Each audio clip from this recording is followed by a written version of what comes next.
The IAL Mechanics 1 exam breathing down your neck, and maybe you're feeling a little overwhelmed? Well, you're in exactly the right place. For the next 5 minutes, we're going to build the ultimate revision guide, breaking down everything you absolutely have to know to nail this thing. Yep, you heard that right. We're taking all the key ideas from the official textbook and boiling them down into a super clear, exam-focused explainer. No fluff, just the good stuff you need to score high. Okay, so here's our game plan. We'll kick things off with the fundamental rules, then jump into motion and forces, tackle some tricky systems and collisions, and we'll wrap up with a bulletproof method for crushing any exam question.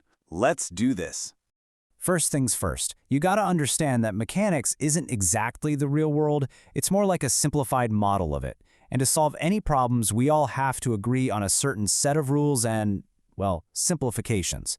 This is the bedrock for everything else we're gonna talk about. So, these assumptions, they're basically our secret weapon for making ridiculously hard problems manageable. You know, we treat a whole car as if it's just a single point, a particle, so we can ignore its size. We say a string is inextensible, which just means connected things accelerate together. These aren't cheat codes, they're the actual rules of the game. Right, and every game needs a scoreboard, or in our case, units. For mechanics, it is always SI units, no exceptions. So mass, always kilograms, length, meters, time, seconds.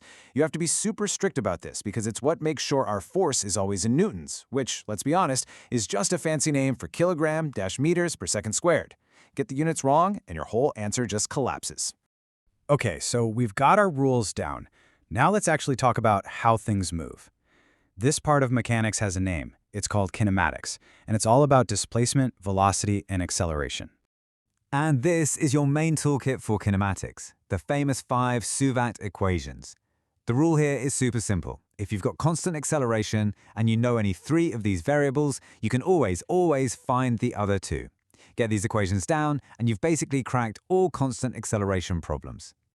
All right, so we can describe motion, but now for the big question. Why do things move in the first place? This is what dynamics is all about, and it leads us straight to the idea of force. Okay, listen up, because this is the absolute heart of M1. I'm talking about Newton's second law. It's this simple, kind of beautiful connection between the cause, that's the force, and the effect, which is a change in motion, or acceleration. Seriously, pretty much everything boils down to this. And here it is, F equals ma.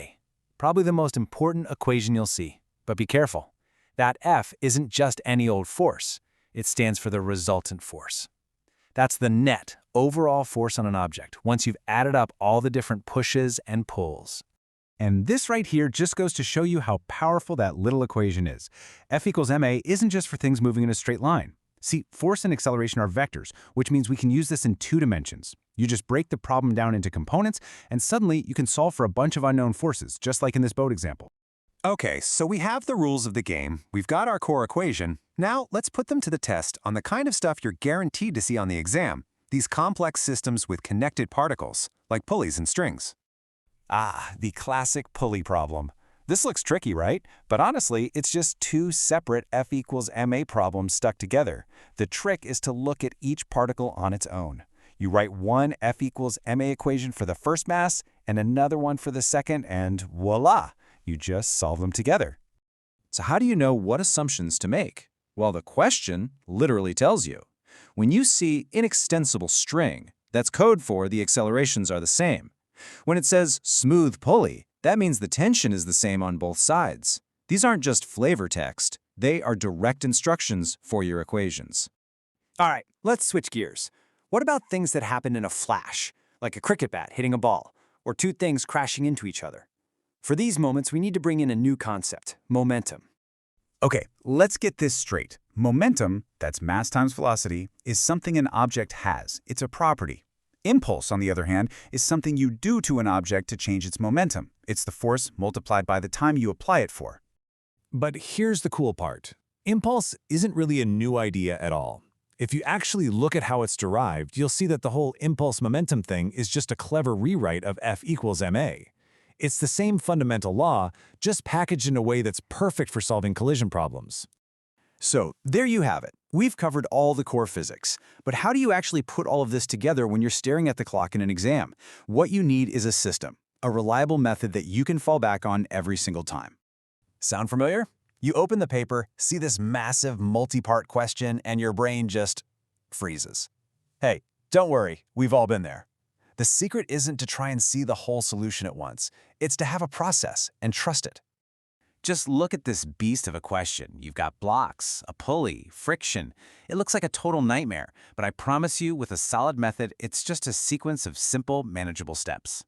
And this is that method, the 4-step plan for mechanics glory. Step 1, draw a big, clean diagram. Get every single force on there. Step 2, resolve your forces. Pick a direction to be positive and stick with it. Step 3, apply the right tool for the job, either F equals ma or SUVAT, and build your equations. And step 4, solve. And please do a quick sanity check. Does your answer even make sense in the real world? So, if you remember one thing from this entire explainer, let it be this. Mechanics isn't about memorizing 1,000 different answers. It's about learning one solid method. If you can confidently walk through these 4 steps, you can solve any problem they can throw at you.